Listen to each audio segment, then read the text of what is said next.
Ma fille ouvrit son cadeau, une boîte vide. Mon père rit, les enfants comme elle ne devrait rien attendre. Ma sœur dit, tout comme sa mère, sans valeur. Les larmes lui remplirent les yeux. Mais ensuite elle murmura, j'ai aussi un cadeau pour toi, papy. Il l'ouvrit et devint pâle. Avant de commencer l'histoire, n'oubliez pas de laisser un like et de vous abonner à la chaîne pour voir plus d'histoires comme celle-ci. Je n'oublierai jamais le bruit du papier cadeau qui se déchire. C'était la seule chose que l'on pouvait entendre. Pas de musique, pas de rire, juste ce léger froissement tandis que ma fille Ka déballait prudemment son cadeau. Ses petits doigts tiraient sur les coins comme si c'était la chose la plus précieuse au monde. Et pendant une seconde, elle a vraiment souri. Ce genre de sourire doux et plein d'espoir qu'ont les enfants quand ils pensent que la magie pourrait encore exister. Mais lorsqu'elle a ouvert la boîte, son visage s'est transformé. D'abord la confusion, puis une lueur de quelque chose de plus profond. De la peine, peut-être. Ses petites épaules se sont raidies et elle m'a jeté un regard. La boîte était vide. Je l'ai vue avant même qu'elle ne dise un mot. Juste le fond en carton brut. Pas de papier de soie, pas de jouet, pas même un mot, juste le néant. J'ai cligné des yeux, essayant de comprendre ce que je voyais. Était-ce une erreur? Quelque chose était-il tombé? Peut-être que quelqu'un avait oublié de le mettre dedans. Mais avant que je puisse ouvrir la bouche, je l'ai entendu. Mon père, Franck. Il a laissé échapper un rire sec, court et froid comme un aboiement en hiver. Il s'est calé dans son fauteuil, a croisé les bras et a dit, « Les enfants comme elles ne devraient rien attendre. Le monde a déjà assez de sangsues comme ça. » Mon cœur s'est serré. Ka s'est figé. Ses mains étaient encore dans la boîte, comme si peut-être elle n'avait tout simplement pas encore vu le cadeau, comme s'il se cachait sous les rabats ou était niché dans un coin. Mais il n'y avait rien. J'ai senti la chaleur monter dans ma poitrine. Mes mains, posées sur mes genoux, tremblaient. Je voulais dire quelque chose, n'importe quoi, mais les mots sont restés coincés dans ma gorge comme des échardes. Puis Sandra, ma sœur, a ricané et a marmonné, elle est comme sa mère, toujours à attendre qu'on lui donne tout. Une incapable. Ma mâchoire s'est crispée. Je sentais les muscles de mon visage se tendre, la brûlure derrière mes yeux menaçant de déborder. Je me suis forcé à regarder Ka. Elle ne pleurait pas. Pas encore. Mais ses lèvres étaient serrées et son menton tremblait comme il le fait juste avant que tout ne s'effondre. Ses yeux, ses grands yeux si doux, se remplissaient de larmes qu'elle était trop fière pour laisser couler. Elle m'a regardé à nouveau, ne demandant pas d'aide, juste pour vérifier si elle devait faire semblant que ça ne faisait pas mal. Et à cet instant, je me suis détesté. J'ai détesté l'avoir amené ici, avoir espéré, peut-être stupidement, un Noël normal. J'ai détesté avoir cru que mon père pouvait être différent, avoir voulu qu'il voie la fille magnifique, gentille et créative qu'était Ka et qu'il l'aime comme je l'aimais. Mais il ne la voyait pas. Pour eux, elle n'était qu'une extension de moi, un rappel de mon divorce, de mon échec, du gâchis que j'avais fait de ma vie, selon eux. La pièce était plongée dans un silence de mort, à l'exception du doux bourdonnement du radiateur et du tic-tac de l'horloge grand-père derrière le fauteuil de Franck. Chaque seconde semblait plus forte que la précédente, comme si elle décomptait jusqu'à un moment auquel je n'étais pas prête. Ka a de nouveau baissé les yeux vers la boîte vide. Ses doigts ont effleuré le bord. Puis, lentement, elle a replié les rabats. Ses mains tremblaient maintenant, et elle a murmuré quelque chose. Je t'ai aussi apporté un cadeau, papy. Tout le monde s'est tourné vers elle. Franck a levé les yeux, ce sourire suffisant toujours sur son visage. Ah oui, a-t-il dit, à moitié en riant. Ça va être beau à voir. Mais Ka n'a pas reculé. Elle a plongé la main dans la poche de son manteau et en a sorti un petit morceau de papier, plié avec un tel soin que mon cœur s'est serré. Elle a fait un pas en avant et le lui a tendu à deux mains. Et à ce moment précis, j'ai su que ce n'était pas terminé. Quelque chose allait se produire. Quelque chose auquel aucun de nous n'était préparé. Je n'étais pas rentré à la maison pour Noël depuis plus de 2 ans. Pas depuis le divorce. Pas depuis la honte. Pas depuis que tout ce que j'avais essayé de maintenir s'était finalement brisé en 1000 morceaux. Ka voulait les voir. Elle me l'a demandé 3 semaines avant Noël. Maman, est-ce que j'ai un grand-père? C'était sa façon de demander pourquoi nous étions toujours seuls pendant les fêtes, pourquoi nous n'avions pas de pyjama assorti, de sapin géant ou de cousins avec qui courir. Alors j'ai dit oui. Et quand elle a demandé si nous pouvions lui rendre visite cette année, j'ai de nouveau dit oui, contre mon meilleur jugement. Je ne sais pas à quoi je m'attendais. Peut-être pensais-je que le temps les aurait adoucis. Peut-être ai-je cru, un court instant, qu'en voyant Ka, en la regardant vraiment, il ressentirait quelque chose. De la chaleur, du regret, de l'amour, n'importe quoi. Au lieu de cela, à la minute où nous nous sommes garés dans l'allée, j'ai senti ce vieux poids se reposer sur mes épaules. Cette tension invisible qui s'enroule autour de vos côtes comme du fil de fer barbelé lorsque vous essayez de sourire à des gens qui ne veulent pas vraiment de votre présence. Leur maison n'avait pas changé. Toujours froide, toujours parfaite, toujours impeccable de cette manière qui la fait ressembler moins à un foyer qu'à un musée. Ma mère nous a accueillis avec cette politesse de façade qu'elle avait maîtrisée au fil des ans. Une brève étreinte pour moi, une petite tape sur la tête de Kaha. Son regard s'est attardé trop longtemps sur les éraflures des bottes de Kaha. Je l'ai vue. Comment elle l'a examiné comme un objet sur une étagère, décidant si oui ou non elle avait sa place ici. Sandra a à peine levé les yeux de son téléphone quand nous sommes entrés. Elle a offert un « salut » sans enthousiasme à Kaha, puis est retournée aussitôt à son fil d'actualité. Je sentais déjà mon estomac se nouer. Et puis il y avait Frank, mon père. Il était dans son fauteuil habituel près de la cheminée, un verre de whisky dans une main, la télécommande dans l'autre. Il ne s'est même pas levé, a juste fait un signe de tête et a marmonné « Je ne pensais pas que tu viendrais vraiment ». C'était sa façon de dire bonjour. Kaha lui a fait un timide signe de la main, les doigts de sa moufle dépassant de la laine. « Salut, papy », a-t-elle dit doucement, comme si elle testait le mot à voix haute pour la première fois. Il a grogné. Je ne sais pas pourquoi j'espérais encore plus. Peut-être parce que Kaha faisait tant d'efforts. Elle avait fait des petits dessins pour tout le monde, soigneusement coloriés, pliés et glissés dans des enveloppes avec leur nom sur le devant. Elle m'avait même demandé comment épeler, pour ma tante Sandra, parce qu'elle voulait que ce soit parfait. Elle y avait travaillé tous les soirs pendant une semaine. Je voulais que ce moment soit spécial pour elle. Je voulais qu'elle sente qu'elle avait une famille, même si elle était loin d'être parfaite. J'avais raclé les fonds de tiroir avec mes pourboires et mes heures supplémentaires juste pour lui acheter une jolie tenue, un petit cadeau à ouvrir, et assez d'essence pour nous y emmener. Ce matin-là, alors que je nouais son écharpe, elle m'a regardé et a dit « Tu penses qu'ils vont aimer mes dessins ?» Et j'ai répondu « Ma chérie, ils vont les adorer. » Mais au fond de moi, je connaissais déjà la vérité. Je l'emmenais dans une maison où la gentillesse était une monnaie qu'il ne donnait jamais gratuitement. Où les sourires étaient mesurés et l'amour soumis à des conditions. Pourtant, j'ai essayé. Je me suis dit que c'était pour Kaha, pas pour moi. Que je pouvais garder la tête haute, jouer le jeu, faire semblant pendant une journée que tout allait bien. Mais en la regardant avoir le cœur brisé en silence devant eux, à cause d'une chose aussi cruelle qu'une boîte cadeau vide, j'ai réalisé qu'il n'avait pas changé, et je n'étais pas sûr qu'il changerait un jour. Kaha a distribué ses petites enveloppes comme si c'était des trésors. Elle se déplaçait dans la pièce avec une telle douceur, comme si elle avait peur de déranger qui que ce soit. Chaque enveloppe portait un nom écrit de sa main d'enfant, soigné et appliqué. Elle en a donné une à ma mère d'abord, puis à Sandra, et même à mon frère Matt, qui avait à peine prononcé un mot depuis notre arrivée. Quand elle est arrivée à Frank, elle a hésité une seconde, juste assez longtemps pour que je retienne mon souffle. Mais elle a souri, a levé l'enveloppe et a dit « Joyeux Noël, papy ». Il n'a pas détourné les yeux de la télévision, a juste tendu la main comme si elle lui livrait le courrier, et non pas comme si elle lui offrait une partie d'elle-même. Elle est retournée s'asseoir à côté de moi sur le canapé. Son visage était encore illuminé, plein d'espoir. Elle n'avait aucune idée à quel point la pièce était devenue froide. Puis Frank a pris une grande boîte sous le sapin.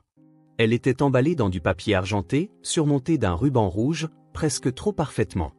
Il l'a tendue à Kaha en grognant. Ses yeux se sont écarquillés. Pour moi ? Il a haussé les épaules. Il y a ton nom dessus, non ? Elle m'a d'abord regardé, comme si elle avait besoin de ma permission. J'ai hoché la tête, même si quelque chose se tordait dans mon ventre. Elle s'est assise par terre et a posé la boîte sur ses genoux. Ses petites mains ont caressé le papier comme s'il était sacré. Je l'ai regardé savourer chaque instant, le décollage de chaque morceau de ruban adhésif, le dépliage minutieux. Elle voulait s'en souvenir. Puis le couvercle s'est retiré. Elle a regardé à l'intérieur et j'ai vu ce qui s'est passé. La seconde exacte où elle a réalisé que c'était vide. Son visage ne s'est pas décomposé. Pas tout de suite. Au lieu de cela, ses sourcils se sont froncés de confusion. Elle a plongé la main dedans, comme si quelque chose pouvait être coincé au fond. Elle a levé les yeux vers moi, incertaine. Il n'y avait rien dans la boîte. Rien. Frank a éclaté de rire cette fois. Quoi ? Tu t'attendais à quelque chose de vrai ? A-t-il raillé en se penchant en arrière. Le monde ne te fait pas de cadeaux juste parce que tu existes, gamine. Ka a cligné des yeux. Ses mains se sont figées. Je ne pouvais plus bouger. Puis Sandra, toujours prête à enfoncer le couteau plus profondément, a ajouté depuis son coin du canapé. Eh bien, elle est comme sa mère, toujours à attendre que les gens lui donnent tout. Ce n'est pas surprenant. Je l'ai senti dans ma poitrine comme un coup de poing. Je me suis tourné vers elle. Sandra, arrête. Elle a haussé un sourcil, avec un sourire narquois. Quoi? C'est la vérité. Ka était silencieuse maintenant. La boîte reposait toujours sur ses genoux, les rabats grands ouverts, exposant le néant à l'intérieur. La pièce s'était retournée contre elle, et je l'ai vu le réaliser. Je les détestais. Je les détestais de l'avoir fait se sentir si petite, de l'avoir fait douter de sa propre valeur, de rire comme si tout cela n'était qu'une blague. J'ai tendu la main vers elle, mais elle n'a pas bougé. Elle continuait de fixer la boîte comme si elle pouvait se remplir par magie si elle attendait assez longtemps. À l'intérieur, je hurlais, dis quelque chose. Lève-toi. Défends-la. Mais je ne voulais pas faire de scène. Pas devant elle. C'est le problème avec les familles comme celle-ci. On apprend à se figer quand les choses deviennent cruelles. On apprend à sourire les dents serrées. Et j'avais passé tellement d'années à faire exactement ça. C'en était presque devenu normal. Mais ce n'était pas normal. Ka n'avait que 7 ans. Elle ne savait pas encore comment mettre un masque. Elle ne savait pas comment ravaler ce genre de douleur. Puis elle a levé les yeux vers Franck. Sa voix était basse, à peine plus qu'un murmure, mais elle a traversé la pièce comme le son d'une cloche. « Ce n'est pas grave, a-t-elle dit. Je t'ai aussi apporté un cadeau, papy. » Et juste comme ça, toute l'atmosphère de la pièce a changé. Personne n'a parlé. Personne n'a ri. Elle a plongé la main dans la poche de son manteau et j'ai compris que quelque chose allait se produire, quelque chose qu'aucun d'entre eux n'oublierait. Je la fixais, complètement immobile, tandis que Ka plongeait la main dans la poche de son manteau. La pièce était devenue silencieuse, si silencieuse que je pouvais entendre le léger craquement du vieux plancher sous le sapin de Noël à chaque petit mouvement. Ma propre respiration me semblait trop forte dans ma poitrine. Elle a sorti un morceau de papier plié. Il paraissait petit dans ses mains, fragile même, comme quelque chose qui pourrait être froissé et jeté sans un second regard. Mais elle le tenait comme si c'était important, comme si cela signifiait quelque chose. J'ai murmuré, « Ka, peut-être pas maintenant. » Elle s'est tournée vers moi et il y avait quelque chose dans ses yeux que je n'ai pas reconnu. Pas de la tristesse, pas de la peine, mais un calme, une assurance. Elle a fait un petit signe de tête, celui qui disait « Je dois le faire ». Puis elle s'est tournée vers Franck. « J'ai fait ça pour toi », a-t-elle dit. Franck ne s'est même pas penché en avant. Il a juste jeté un coup d'œil avec la même expression d'ennui qu'il arborait toujours quand quelqu'un osait lui demander de ressentir quelque chose. « Ah oui ?» a-t-il marmonné en sirotant sa boisson. « Tu m'as dessiné un bonhomme de neige ou quelque chose du genre ?» Il y avait du sarcasme dans sa voix, le genre qu'il utilisait toujours pour vous faire sentir petit sans élever la voix. Mais Ka n'a pas bronché. Elle a traversé la pièce et le lui a tendu à 2 mains. C'est là que j'ai remarqué que ses doigts tremblaient. Je connaissais ce sentiment.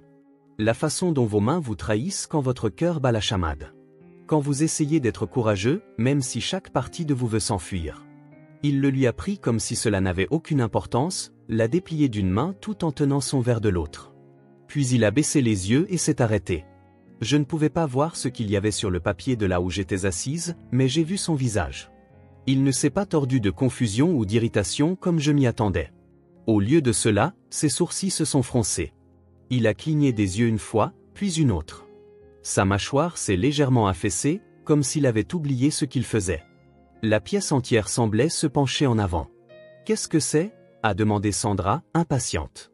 Il n'a pas répondu, il a juste continué de fixer le papier. Ka se tenait là, les mains jointes devant elle maintenant, le regardant tranquillement, comme si elle non plus ne savait pas ce qui allait se passer ensuite. Je me suis levé et j'ai traversé la pièce lentement, presque effrayé de briser l'instant. Je me suis placé à côté d'elle et j'ai doucement posé ma main sur son dos. Elle ne m'a pas regardé. Elle a juste gardé les yeux sur Franck. Et il paraissait plus vieux que je ne l'avais jamais vu. Pas en colère, pas suffisant, juste immobile. Il a plié le papier avec soin, délibérément, presque avec révérence, et l'a posé sur la table d'appoint à côté de son fauteuil. Puis il s'est levé. Personne ne savait quoi dire. Personne n'a bougé. Il est sorti de la pièce sans un mot. Le bruit de ses pas dans le couloir était la seule chose que nous pouvions entendre. Il n'a pas claqué la porte, n'a pas crié, il est juste parti. J'ai baissé les yeux vers Kaa. Sa voix était basse quand elle a demandé « J'ai fait quelque chose de mal ?» Je me suis agenouillé à côté d'elle, je l'ai prise dans mes bras et j'ai murmuré « Ma chérie. Tu as fait quelque chose de très courageux. » Sandra a marmonné quelque chose dans sa barbe. Mais cette fois, je m'en fichais. Parce que je savais que peu importe ce que Kaa avait dessiné, peu importe ce qu'elle avait écrit, cela l'avait atteint d'une manière qu'aucun de nous n'avait jamais pu faire. Elle n'avait pas riposté avec colère. Elle n'avait pas pleuré, ni crié, ni fui. Elle lui avait donné un cadeau qui lui rappelait qu'il était encore humain, même s'il l'avait oublié.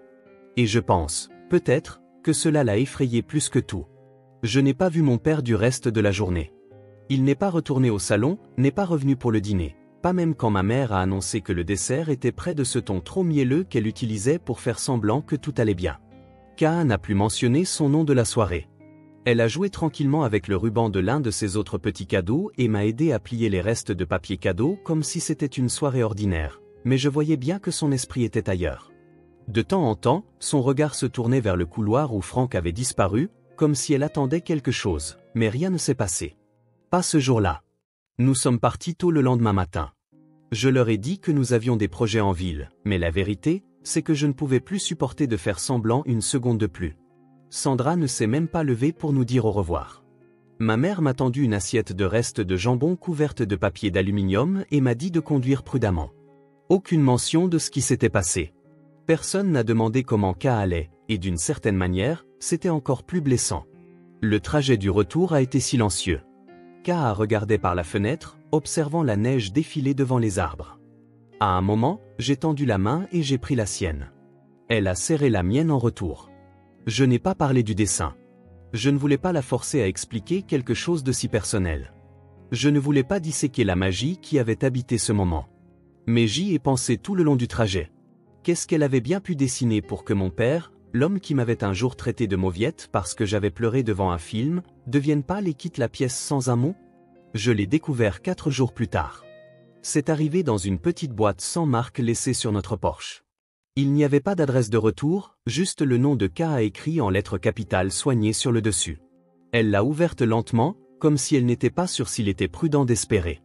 À l'intérieur se trouvait une petite boîte à musique, ancienne, en bois, avec des bords sculptés à la main et de petites roses peintes sur le couvercle. Elle jouait « Somewhere Over the Rainbow » quand on tournait la manivelle. Et il y avait un mot. Une seule ligne manuscrite d'une écriture tremblante et inconnue. À la fille la plus courageuse que je connaisse. Merci de te souvenir d'elle. Pas de signature, mais nous n'en avions pas besoin. Kaa a serré la boîte contre sa poitrine comme si elle était en or. Elle n'a rien dit au début. Elle l'a juste tenue et a souri. Je me suis assise à côté d'elle sur le sol et j'ai finalement demandé « Kaa, qu'est-ce que tu as dessiné pour papy ?» Elle a levé les yeux vers moi et a dit « C'était un dessin de lui, tenant la main à mamie et à moi. » Sa voix était douce. Je lui ai dit que j'espérais qu'il sourirait de nouveau un jour, parce que je me souviens à quel point elle le faisait rire. Ma gorge s'est nouée. Je n'ai pas pu parler. Je ne pouvais pas, parce que c'était ça. C'était la partie de lui que j'avais même oublié qu'elle existait. L'homme qui souriait autrefois, qui riait autrefois, avant que le chagrin ne l'endurcisse, avant que les années ne le rendent cruel. Kaa avait vu à travers tout ça et lui avait offert un morceau de quelque chose qu'il pensait avoir perdu pour toujours. Pas de la pitié, pas de la culpabilité, mais de l'espoir. Elle n'a pas essayé de le réparer. Elle lui a juste rappelé qu'il avait été quelqu'un dont il valait la peine de se souvenir. Et en retour, il lui a donné quelque chose, lui aussi. Peut-être pas de l'amour, peut-être pas le pardon, mais un commencement. Et parfois, c'est suffisant. La boîte à musique est maintenant sur la table de chevet de Kaa. Chaque soir avant de se coucher, elle la remonte. Pas toujours pour l'écouter. Parfois, elle aime juste la tenir. Sentir son poids dans ses mains, savoir qu'elle est là. De la même manière qu'un enfant pourrait serrer un animal en peluche dont il est trop grand mais qu'il ne peut toujours pas abandonner. Elle n'a pas beaucoup parlé de ce jour depuis.